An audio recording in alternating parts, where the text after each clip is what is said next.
Good afternoon, ladies and gentlemen, and welcome back to another episode with Thai Talk with Dan. Now, sorry I've been quiet for the last 4 or 5 days. I've had a lot going on at home. Birthday parties, graduations at universities, construction going on, and it's just been virtually impossible to sit down and get 15 minutes worth of silence in order to make a video. But today, I'm pretty lucky. Now, it's been a while since we shared a proper Thailand bar girl story, and mainly due to YouTube flagging a lot of my videos, but I think I have figured out a way to surpass them, and we'll see if this video goes live today, if I've managed to crack it. Now guys, it's not going to stop. Guys are always going to come over here to Thailand and get involved with girls that work in the bar or work in massage shops or even are on the side of the road at Beach Road, for example, and picking these types of girls to have a holiday girlfriend with, and then they normally fall in love, become a sponsor, and then the worst case scenario is they even end up marrying them, and then things can go rapidly downhill. Now, a lot of the times, guys have come from broken marriages, toxic relationships, older guys where the wives have passed away and they feel lonely. There's a lot of circumstances that revolve around people coming to Thailand and getting involved with the wrong type of women, and this story is a perfect example of that. So strap yourselves in, stick the kettle on if you need to, or even crack open a beer, and let's begin with today's Thailand story.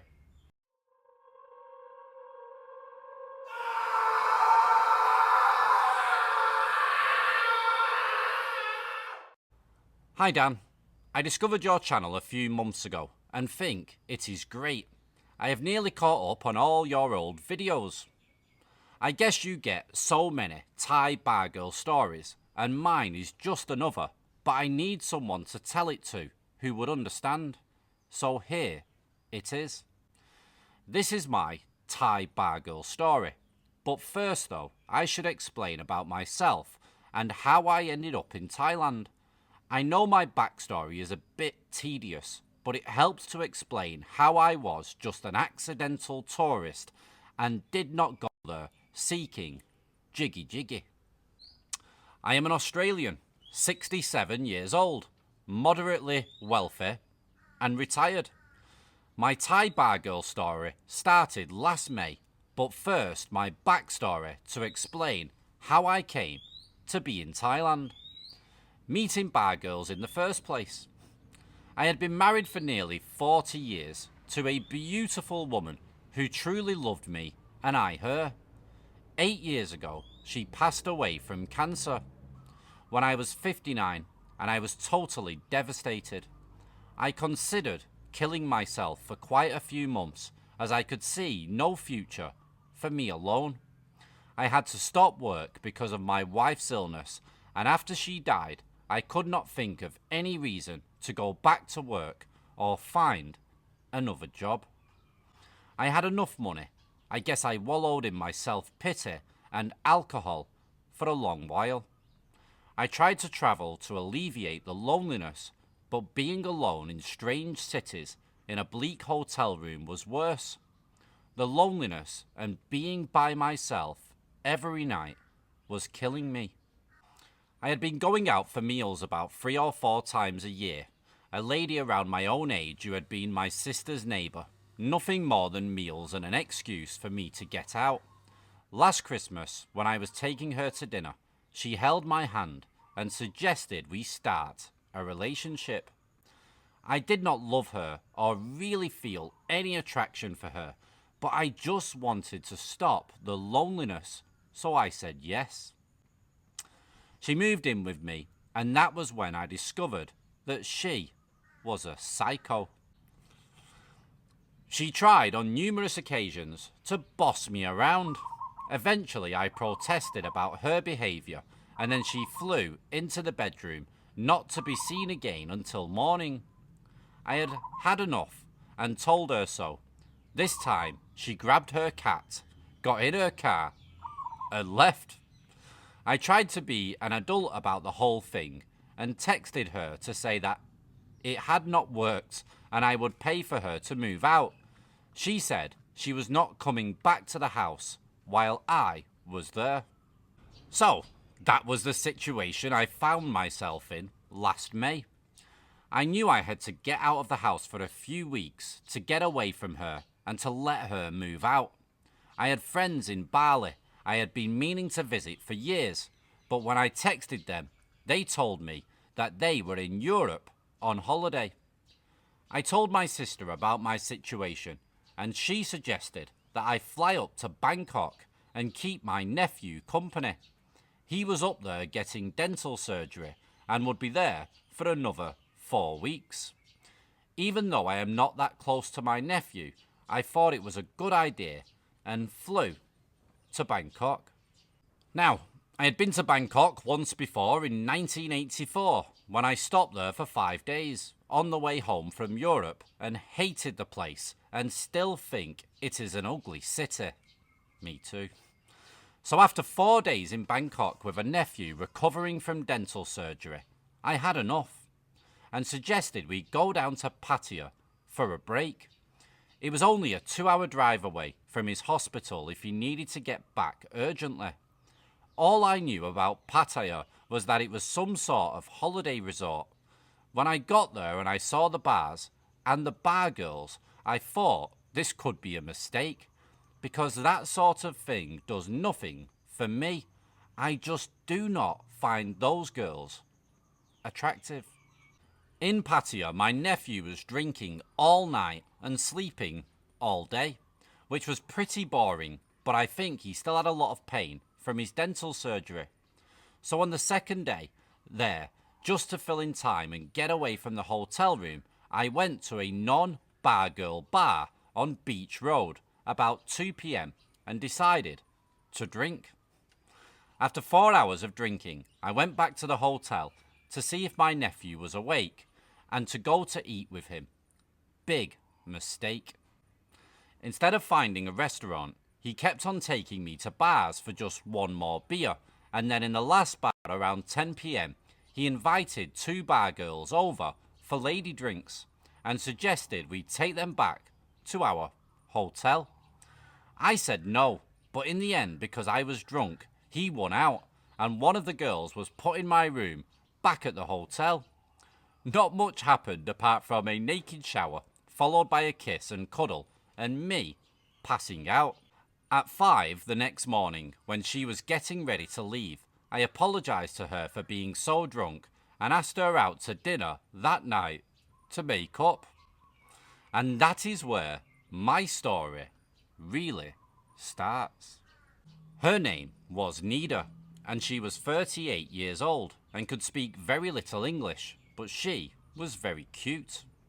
She wore minimal makeup and pretty sensible clothes, so I thought she was more mature than the younger girls. We went out to dinner that night and again the next. She came to the hotel pool to swim with me one afternoon as well. She did not stay nights and we had no jiggy. She was just fun to be around. I asked if I could take her to Koh Lan for a few days, but she said I would have to bar fine her and pay her for her time. I thought that was reasonable and bar fined her and paid her 30,000 baht for the last 3 weeks of my holiday. I knew that was too much money, but I was just viewing Pattaya as a one-off holiday, not to be repeated. So why not pay it this once? We had a great time on Koh Lan and then later going out to more bars and nightclubs when we got back. I bought her a few clothes and shoes, but nothing very expensive. Then my 2 weeks were up and I was off back home. Nida drove me to the airport for a charge of 2,000 baht. Again, I knew this was excessive, but as I said, this holiday was a one-off, not to be repeated, and I knew she had to make money. Previously, we had exchanged WhatsApp addresses. She seemed sensible, and I thought there would be no harm in it. So, I arrived back in Australia to a now empty house, the previous girlfriend having departed. I immediately missed Nida and her happy nature, and then the loneliness set in again. June was very cold and miserable in Australia, and I yearned for the warmth of Pattaya and Nida. She WhatsApped me nearly every day and sent me photos of what she was doing. Nothing raunchy, but mainly portrait shots of her face. In one of her mails, she had photos of a party she went to for a Thai bar girl whose Australian boyfriend was taking to Australia for a holiday, and she asked if I could do that for her one day. Stupidly, I said yes.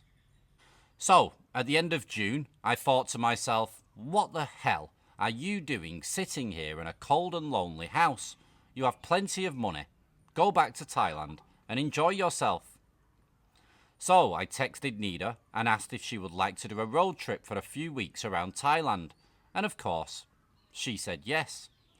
I knew she came from Canterbury and that her mother lived there. So I thought, be kind and stop there for a day or two so she could see her mother. She only got to go home about 2 times a year for a few days. That's what she told me. I suggested that we go there first, then down to Koh Samet and up to Phetchabun, with a few stops on the way. So when I got to Pattaya, I found that she had organised a car already.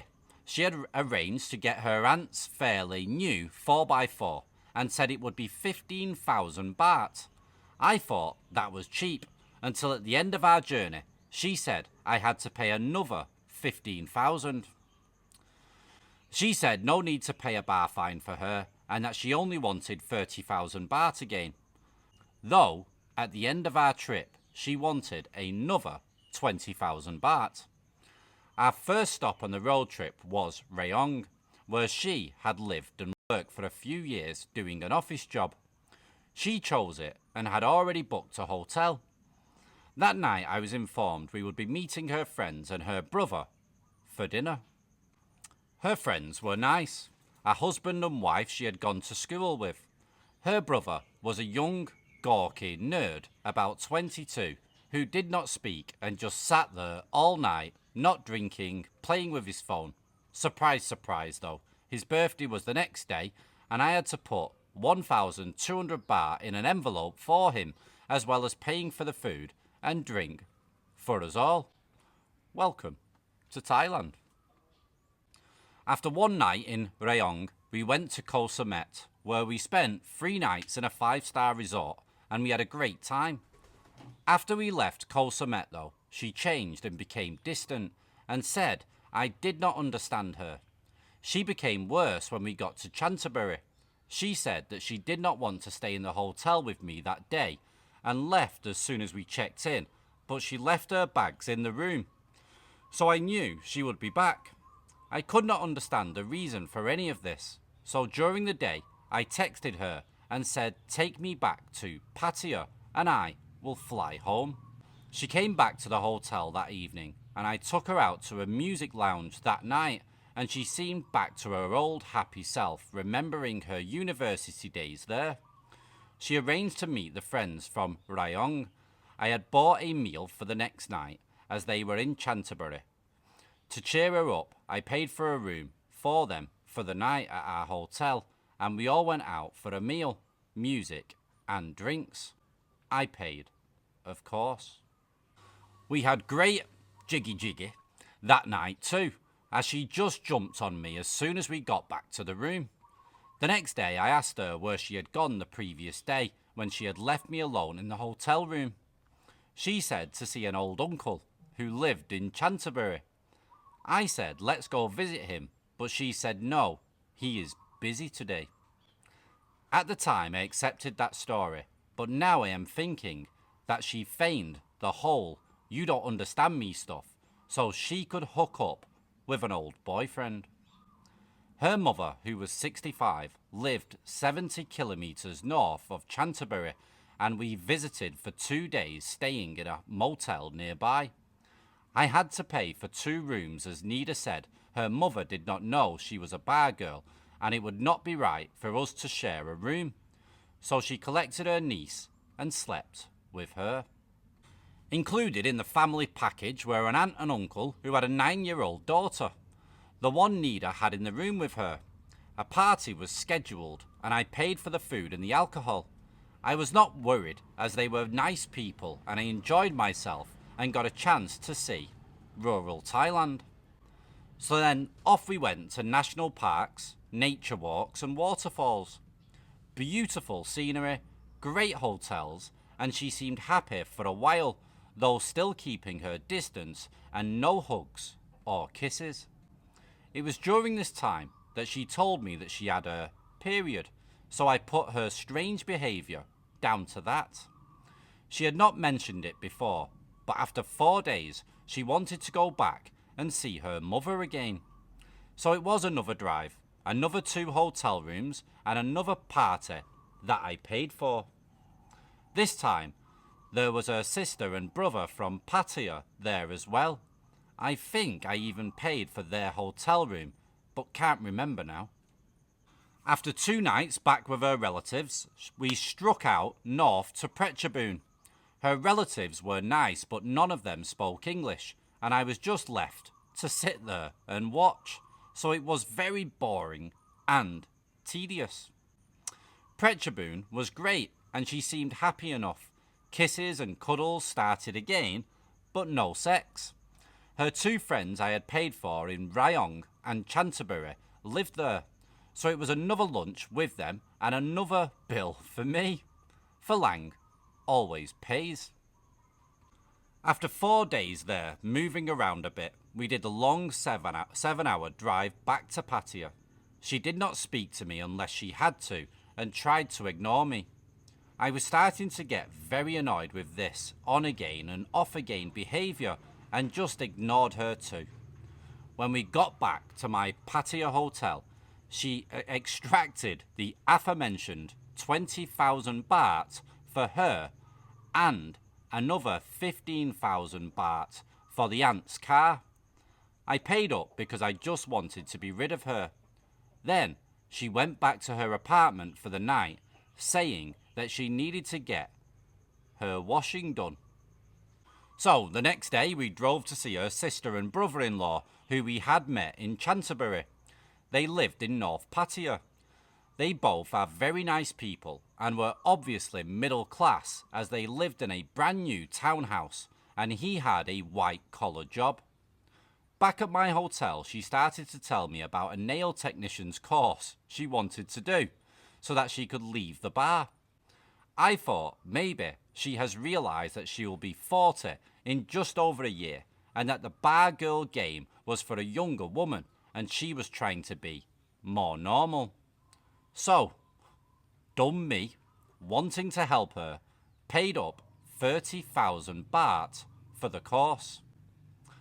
Later, she found a better course that was only 15,000 baht more, and I paid. I was just trying to make her happy again.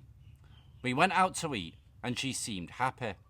When we got into bed, I tried to cuddle her, but she just watched a Thai series on her phone and shrugged me off. So I turned over and went to sleep. I mentioned this the next morning and was told that I do not understand her again. That night we went out for dinner with the same husband and wife friends who we had met in Rayong, Canterbury and Phetchabun. It seemed like they were following us, but they always seemed to have an excuse for their being in the same town as us. It was his birthday, but praised be to God, I did not have to buy him a present, just a birthday cake. At the restaurant were 2 other girlfriends of hers, who I did not know, but was introduced to, and a friend of theirs that I never got introduced to, who just appeared and drank our whiskey. Anyway, I paid, of course. Why not? So, now the next day, after more talk about her coming to Australia, we go and see a visa agent and fill in all the forms. The cost was 30,000 for his services and 6,600 for the visa, which would take a few weeks to be approved. I paid, of course, but got no real thanks and gratitude from Nida. I really only did it because I felt I had made a promise to take her to Australia, and all my life if I make a promise, I keep it. I never break a promise. During the few days I had left in Pattaya, she took me out to a couple of temples and stuff, but with no enthusiasm and barely smiling. She would dump me at a temple, then stand there texting on her phone. She slept in her own place each night. On Thursday, she said her niece from Canterbury really wanted to stay with her in Pattaya for the holiday-long weekend that was coming, but she could not because she shared a flat with two other bar girls. So, soft-hearted, I paid for a room at the hotel for her and her niece for the 3 days, even though I was leaving to go home on Saturday morning. Friday, she picked up her niece and we went to the shopping town, and I bought the little girl a swimming costume so she could use the hotel pool. Also, I gave Nida 4,000 baht to help her pay to entertain the girl for the weekend while she had her in Pattaya. I was thinking of the little girl having a good time more than Nida. Saturday morning was a big farewell for me and a kiss with hugs. Thinking back now, her behaviour for the month I was with her was very erratic. I was always nice to her and was never hesitant in paying. Watching YouTube videos about Thai bar girls mostly, I get the impression that they are great while the money flows and everything goes their way. But with Nida, she would go from smothering me in kisses one night and then the next 2 days being cold and indifferent. I think if I had been back in Pattaya and not on a road trip with her, I would not have persevered with her behaviour and moved on.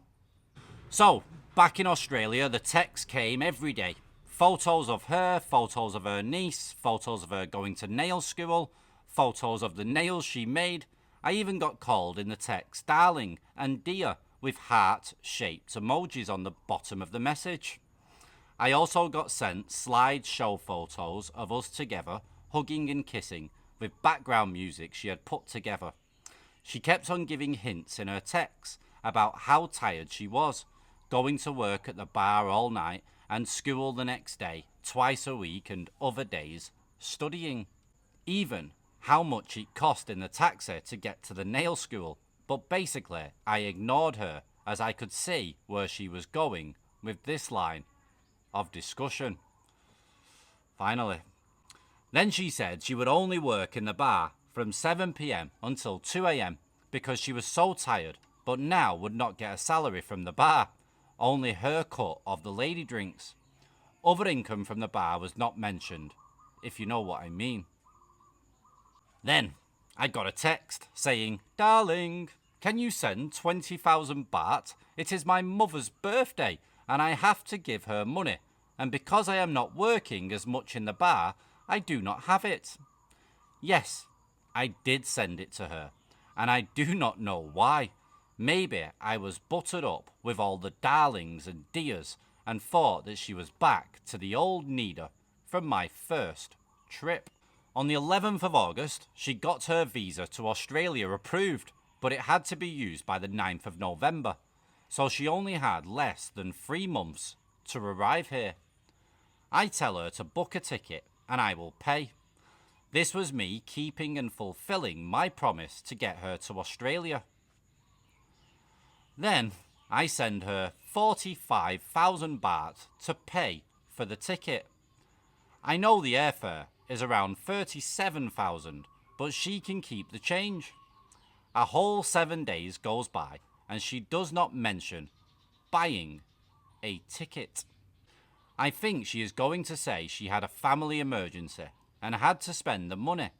But surprisingly, the next I hear she texts to say that with help from a cousin who has a credit card, she has booked a ticket to arrive on the 18th of September. She does not have a credit card and had to give the cousin the money to book the ticket for her.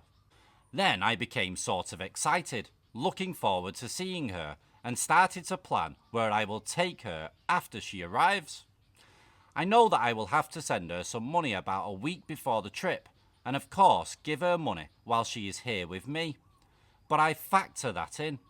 I am not happy with the money going out, but I can afford it, and to me it is not a big deal, as I am pretty well off and own my own home. Also, I figure as I am 67 years old, I probably only have 10 to 13 really active years left, so why not? I have no children or anyone to leave my money to. The money I spent during the month holiday I had driving around Thailand, I do not count, as I basically, apart from her petulant behaviour, really enjoyed myself and saw a part of Thailand and its people I would not have otherwise seen on my own. Now I know I have been totally stupid, and if you read my story online, all the comments will say how dumb I am and repeat those old phrases like, just keep them for one night and then dump them. I know all that, but I realise now I was not trying to buy sex. I was trying to buy love. The sort of love I had with my wife. Even a small amount, but I guess that sort of thing just happens, and I was fooling myself that it was happening with Nida. Anyway, continuing. I received a text from Nida, which said, I want you to send me 10,000 baht a week while I do my nail course, because the study is so hard and I do not want to have to go to the bar at night and work.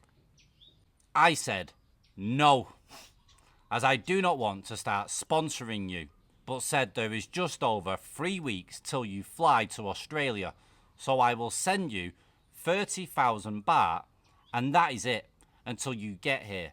As I said, I was going to send her money anyway, so I just sent it sooner. She replied, I am not getting paid a salary from the bar now, as I do not work full time. I only get paid for drinks. If you don't send money, I will cut down on my study because I have to earn more money.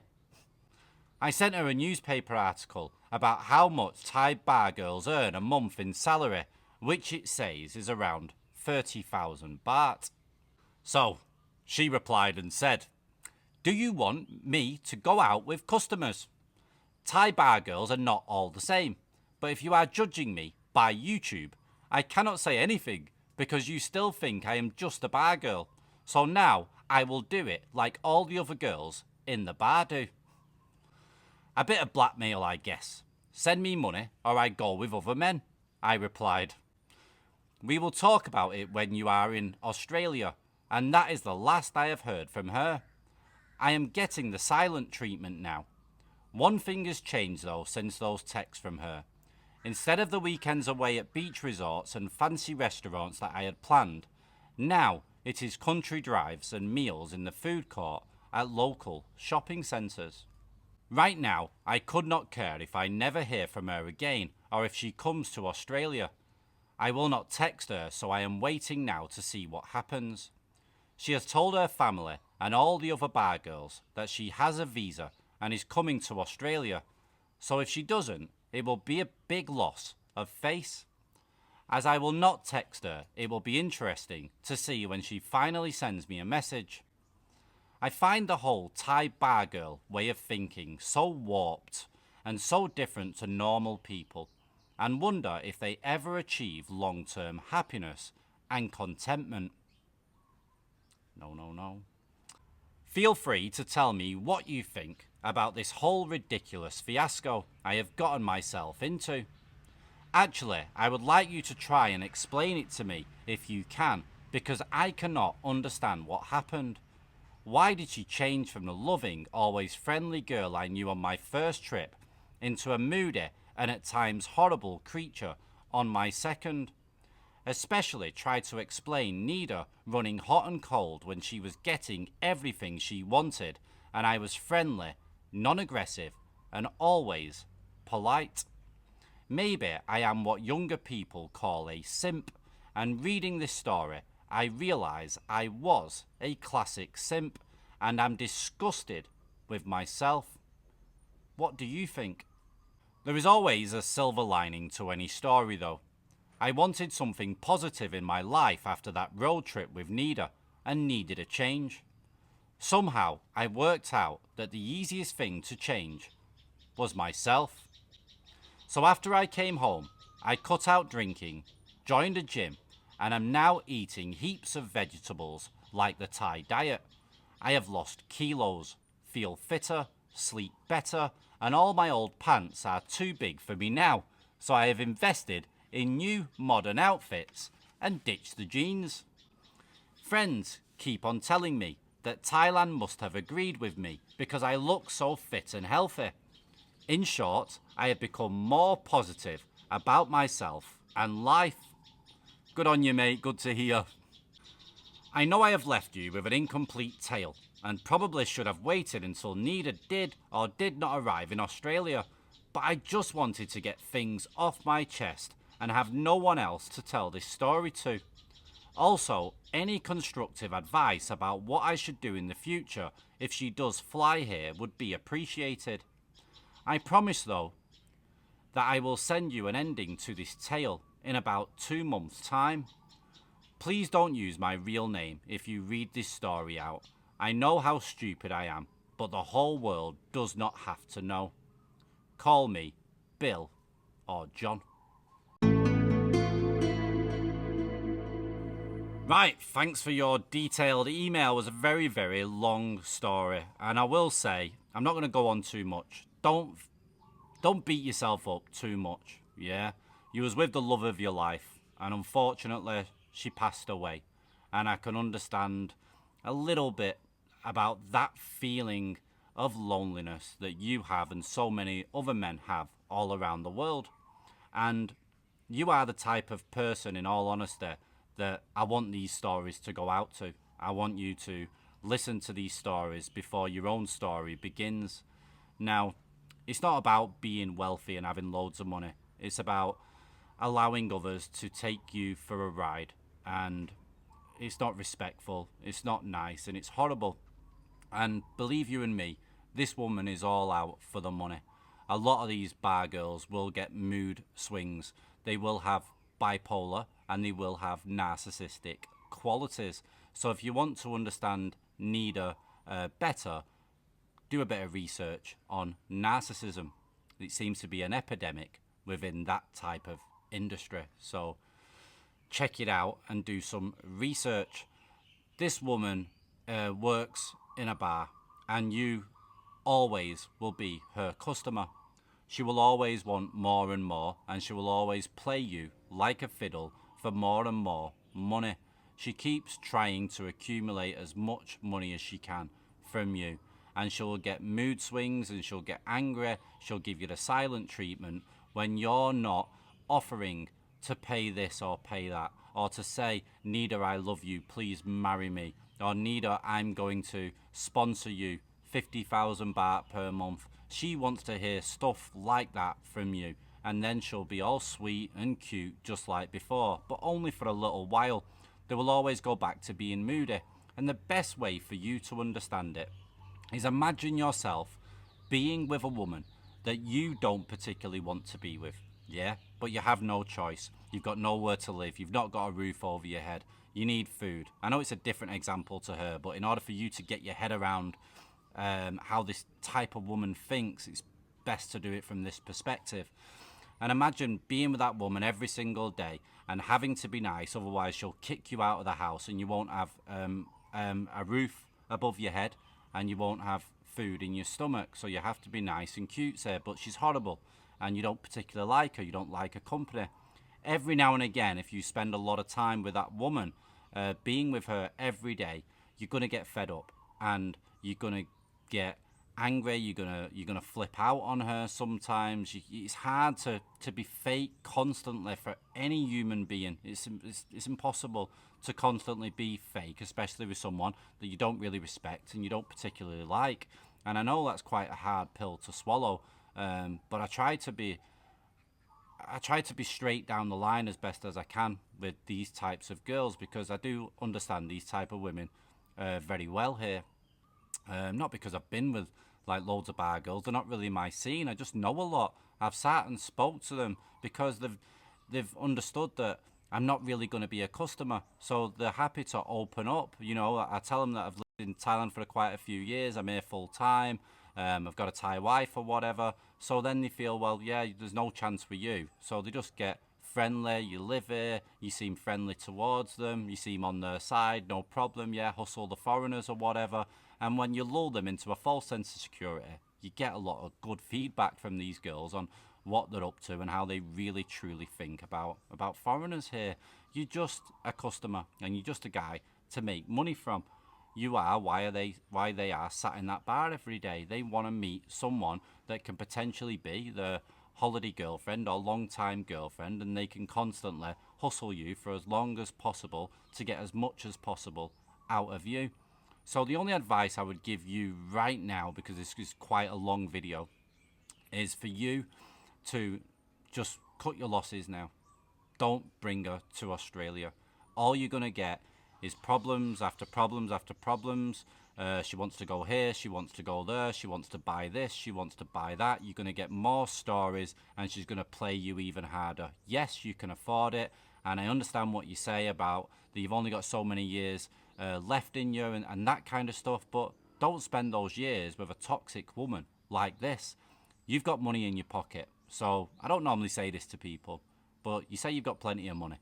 So you can come to Thailand and just enjoy somebody for a few days. If it's great after a few days, enjoy it for a few more. As soon as it gets strange or weird, you cut that and you move on to someone else, or you find someone else. You can go on the dating sites and you can meet people. Yeah, you've just got to be cautious and careful. You can stop your loneliness, but you have to be careful that due to you being 67 years old, you're probably going to like women that are like 20 years younger, for example. And these type of women, unfortunately, are going to try and hustle you for money. Like that, it's just the nature of the beast here.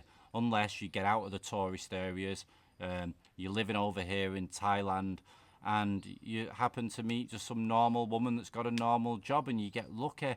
But if you mess around in places like Pattaya, you're always going to get women that hustle you, and it is true what people say. You've just got to enjoy them for 1 or 2 nights or whatever, and then just move on. Anything long term, it's always going to become a bit of a headache. But if you don't mind that, and you know that that woman is with you for money, and you don't mind paying a bit out, as long as you protect yourself from any real big scams for big money, it's up to you on how you want to live your life, as long as you know the score and you understand what is going on. Yeah, it's not complicated. These women are just looking at getting as much money as they can out of you. They know it probably won't last forever, so they'll get as much as they can while they can. If you've got any other questions or anything like that, feel free to send me another email. I'm happy to email you back and speak to you so you fully understand.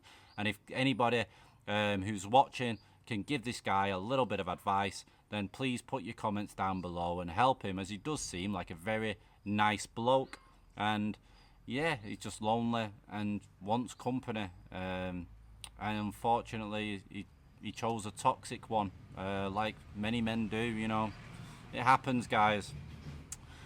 Anyway, put your comments down below. Guys, if you've got your own story and you want to share it on the channel with everybody, then as always, get your emails sent in to thaitalkwithdan@gmail.com. Thanks for watching. Take it easy, guys. Try to stay away from these bar girls for long-term dating. It's never going to be pretty nowadays. Be careful out there. And ciao for now. Bye-bye.